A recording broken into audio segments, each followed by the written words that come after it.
waxaana wanaagsan daawadayaasheena meel kastoo aad joogtaan waxaan idin leenahay aad baan idin salaameynaa meel kastoo aad joogtaan kusoo dhawaada barnaamijka xogta gaarka ah ee guuxa wararka tube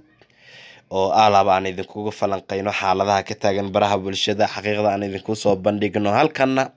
aynu ku kala warqaadano aynu ku wada madadaalno xaqiiqdana aynu isugu sheegno halkana wacyigelin ayaanba bulshada uga soo gudbinaa muuqaalkan sida ciwaanka aad arkayso waxa uu ku saabsan yahay wacdarihii maanta kaamanka barkacyaasha uu ka dhigay fanaankeena Sharmaarka Cabdinaasir oo jimcihiisii ugu horeeyay la qaatay dhinaca iyo dadka barkacyaasha ah oo Garowe ku sugan iyo weliba falcelinta ka dhalatay oo aad iga qoslisay runtii ciyaalkan yaryarka arkaysidna waa ciyaal barkacyaasha kamid ah ee Garowe ku nool waa reer Garowe dabcan waxaana ay ku leeyihiin heesaha ay aadka u jecel yihiin ee Sharmaarka uu qaaday ayay si weyn uga looqeynayaan si lama filaan ayuu halkaas ku tagay Sharmaarka Cabdinaasir isagoo tagi kara hoteelada VIP-da isagoo tagi kara meesha madaxda isugu yimaadaan isagoo tagi kara meesha asaagiisa fanaaniinta isugu yimaadaan ayuu dabcan goostay in uu gudaha u galo xeryaha barkacyaasha oo ay ku nool yihiin dad Soomaaliyeed aan idin sheegay teeda kale dadkan inta badan xeryaha barakaca ku jira kuwada Soomaalida kuwa kale waxaa jira Oromo ah iyo waxyaabo la mid ah koonfurta Soomaaliya ay ka yimaadeen halka nabadgelyo ay u soo doonteen waa dad reer Garowe qadarin iyo xushmad gaar ah ay u muujiyaan oo ay walaaltinimadoodu tusaan oo ay wada shaqeyn la leeyihiin oo ay kaftamaan oo isdhexgalay waxaana muuqanaysa in marka halkan uu soo galay Sharmaarka Cabdinaasir aadkana iga qosliyay in caruurtan ay leeyihiin 20 jir ka adag bir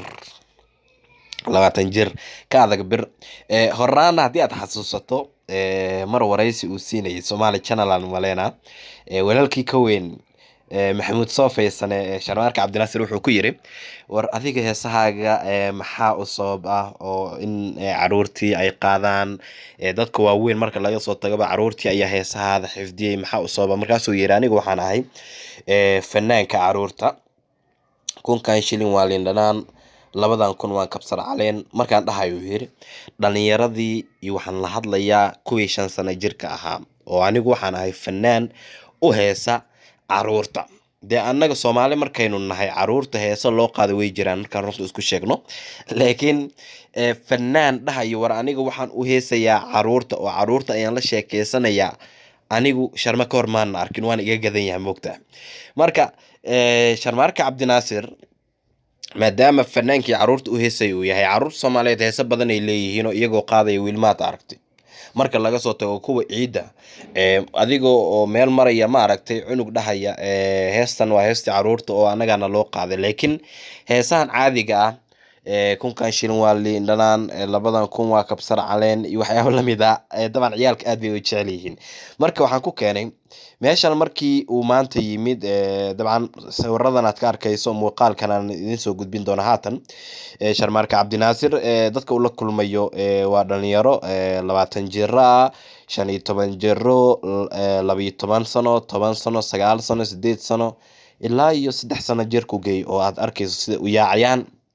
wuxuu ugu talagalay in maadaama xoriyadiisa dib uu helay oo xaaladii halista badnaa uu ka soo gudbay uu waqti la qaato walaaladiisa Soomaaliyeed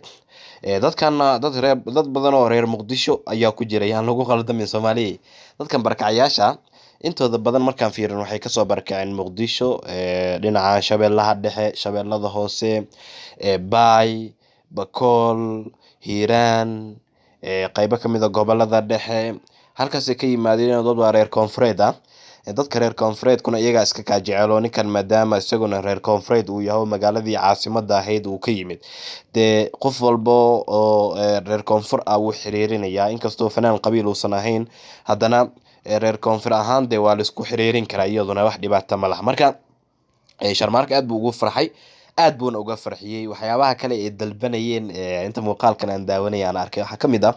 waxay leeyihiin adigoon ku jeednaa Sharmaarka Cabdinaasir oo Sharma Boy, aaway ninkii mataankaaga ahaa Maslax Mideeye.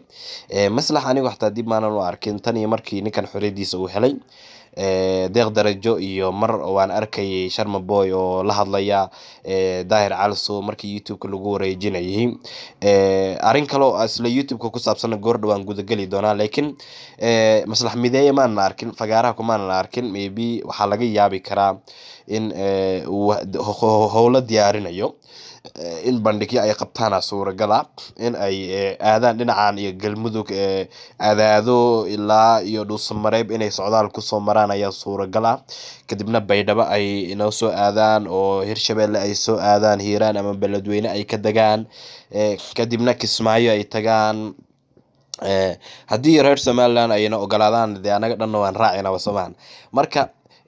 Sharmaarka maanta aad buu uga farxiyey dhammaanba caruurtan Soomaaliyeed, qoysaska barakacayaasha ee taageerayaashiisa ah. Anaguna aad baan uga faraxsannahay inaan aragno isaga oo xor ah oo meesha uu doono marayo. Qofkana weligaa allaha markaad fiiriso heer walba oo nolosha uu ka taagan yahay waxaa lagu qiimeeyaa sida kuwa ka hooseeya uu ula dhaqmayo. meeqa fanaan ayaan naqaanaa oo telefoonka markaad ka wacdo aan ka qabanin. meeqa fanaan ayaan naqaanaa oo marka wadada uu kaga hor yimaado aad salaanto si fiican aan kaga qaadin. laakiin nin booqanaya dad barakacayaal ah oo meel isaga jira oo iska duruufaysan oo waqti la qaadanaya oo ka qoslinaya oo caruurtii midba mid u gacan qaadaya, qaar xumbaaranaya, waan dareemi karnaa. ilaahay subxaana wa tacaala waxaan leenahay magacaaga ha ku sii raajiyo. haddii aan kusoo laabto sheekadii aadka u xiisaha badneed la xiriirta Sharmaarka Cabdinaasir YouTube cusub ayuu furtay oo muuqaalkanba lagu baahiyey. dad badana waxay durbadiiba aad u hadal hayaan YouTube-kaas muxuu yahay, YouTube-kiisii hore 200,000 kusii socday muxuu uga soo haray. qofku xor buu leeyahay horta, dooqon isaga iska leh, oo inagu taageerayaal hadaynu nahay dee meeshii naloo jiheeyay inaan u jihaysmano way iska fiican tahay. laakiin weligaa allah waxaad ogaataa dherigii farfareyskiisa uu bato foodkiisa uu xaraarowaa ayay Soomaalidu tiraahdaa, oo micnaheedu uu yahay haddii waxaan marba dhowr gacan ay soo marmareen oo dhowr qofood oo guddiye ay soo mareen oo isaga ugu dambeyn gacantiisa lagu soo celiyay, isagaa iska leh passwordka ayuu bedelan karaa oo wax weyn maahan. laakiin waxaan ogaanay in Sharmaarka isaga uu goostay YouTube-kan cusub inuu furto.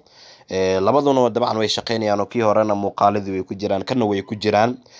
daawadayaal badan aniga xataa isoo weydiiyay oo dhahay bal ka waran bahda guuxa wararka Tube, YouTube-kan cusub muxuu ahaa, maxaa kii hore ma lagu heshiin waayey, ma beena noloo sheegay. waa la wareejiyay kii hore oo Sharmaarka Cabdinaasir iyo Deeq ayaa gacanta laga saaray.